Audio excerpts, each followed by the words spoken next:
everybody. My name is Poet, and thank you for coming out to the Poetry Slam right here upstairs. So take a deep breath. This moment is yours. This relationship.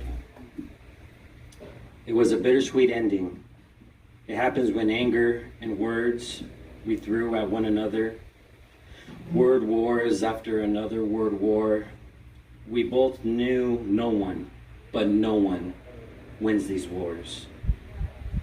It parts us from each other, gives us distance that we forget how it feels to hold one another, especially the one that we love and we hate at the same time. This isn't new, these battles, our emotions, our pain we feel inside. That pain deep inside are invisible battle scars. Victory comes at a harsh price. We're not perfect, nor heroes of this war. Our days get messed up this way. I admit there were many. They leave us scared, terrified of what happens next, or what comes next. Retaliation. But we have to wear a smile that is fake for the rest of the day. But we can't fully enjoy ourselves. The reward of our actions, never. When something we've held safe and valuable to us both now becomes some irrevocable loss, when we both surrendered in the end, no one has won because it's over. The war. Okay, this is urban nocturne, and a nocturne, it's a musical term for night song. Pale light from my living room window casts delicate streams across my yellowing lawn. I turn on the water, sighing at my punishment for waiting till the last waning post-solstice moonlight to give it a drink. I guess that's the price I pay for losing myself in poetry writing. Just my luck. It's a new moon tonight, casting no light as smog covers the stars. A distant siren triggers high-pitched gaps of neighbor dogs, nervous chihuahuas, and scruffy terriers. I groan at the thought of them running in circles like wind-up toys as the baritones of pit bulls join their chorus. Is that smoke I smell? I look up and see a single orange spark, the first ember of my neighbor's cigarette. It illumines his brown eyes, bearded face, and long brown hair. He stands on his porch, viewing his own tree-shadowed lawn, like a tattooed Jesus, watching over his kingdom. The street lamps come on, bringing sparkles of light in tiny pools of water between blades of grass.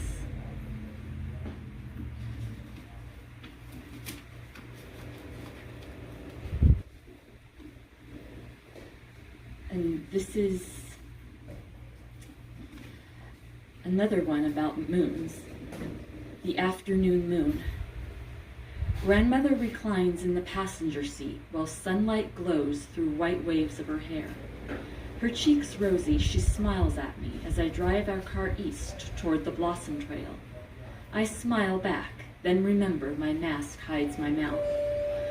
We pass some almond orchards, the flowers like drops of warm vanilla cream under the clear blue sky. Grandmother remarks how some trees already dropped their petals, though it's not even March. A white half-moon climbs the sky like it wants to get a jump start on night, though it's only 2 o'clock. It tries to rush away my Sunday, my present moment, my time with Grandma, into a whole week without her. Will it hasten the day she'll move into assisted living, where I won't be allowed to see her? And the last one I have,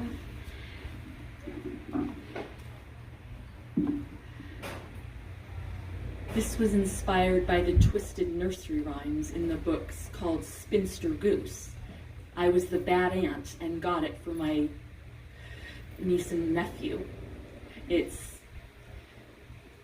Instead of Mother Goose, it's Spinster Goose, who's got a school for bad kids. Jack and Dill ditch class, Lucy Lockett forgets everything, Georgie Porgy's a bully, and Wee Willie Winky is a snitch. And it inspired me to write some twisted nursery rhymes of my own. Peter Pumpkin Eater bought a sports car, orange two-seater. New and shiny, it looked just swell, but he drove it like a bat from hell. Little Bo Peep was the black sheep. Conventions could never bind her. Her spirit free just like the sea, she ran where no one could find her. Goosey Gander, wannabe commander, gawking and squawking, he's a big demander.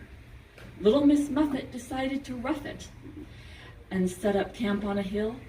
Mosquitoes and spiders all tried to bite her. Of camping she had her fill. Georgie Porgy made mud pies to throw at girls. They made no cries. Taking mud scoops by the cup, they went and messed poor Georgie up. Jack and Jill with cunning skill stole 17 bars of gold from old Dame Dobb, richest snob, who dozed, they escaped her scold. But Mob King Cole, cutthroat soul, said that gold should come to me. He smacked them all with a banner pole and left them with only 3. Then Dame Dobb took a corn cob and hid in the bush unseen. They tripped on the cob, each fell on their knob, dropped gold for the hood's new queen. When Grandma Tutu said she owned a gun, my mother freaked, she gasped, how she was stunned. She wanted Tutu to throw it away, but then forgot the gun was there to stay.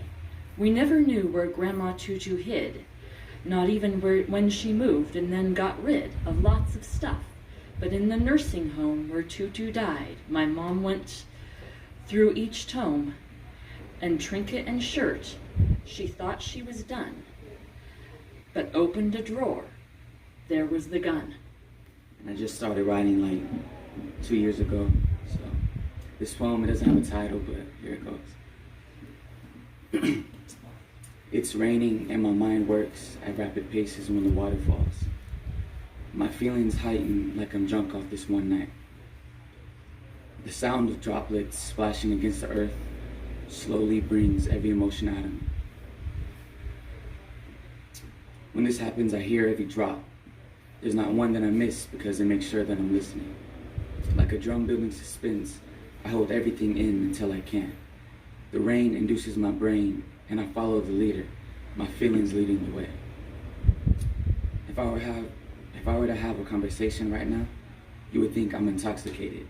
And I would say, yes, I'm sober, but drunk off this one night.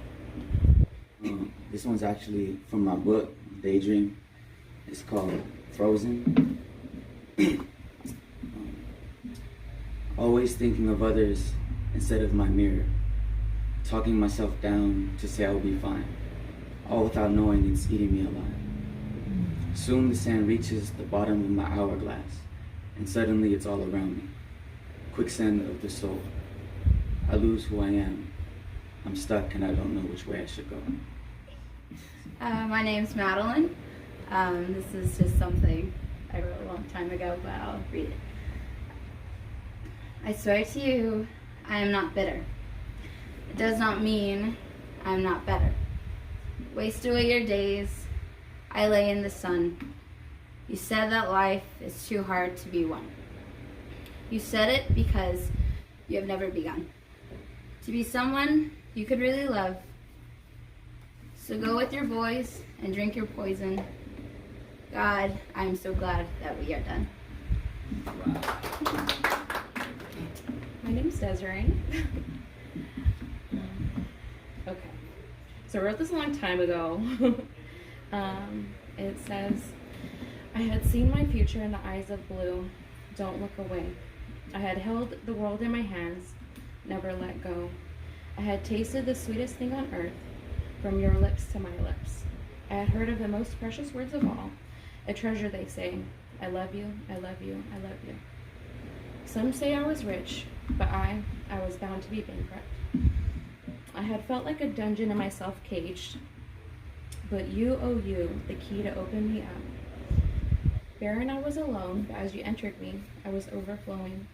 I tried to contain all that you were inside me, burying you as deep as I could, as I was so sure you'd stay forever. But I guess time was the enemy of it all.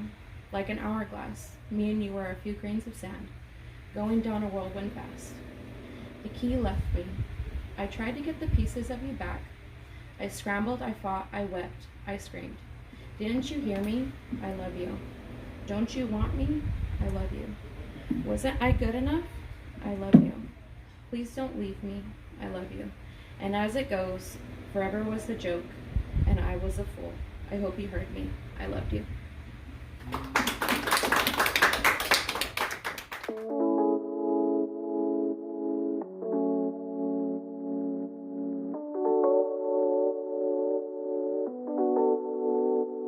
November.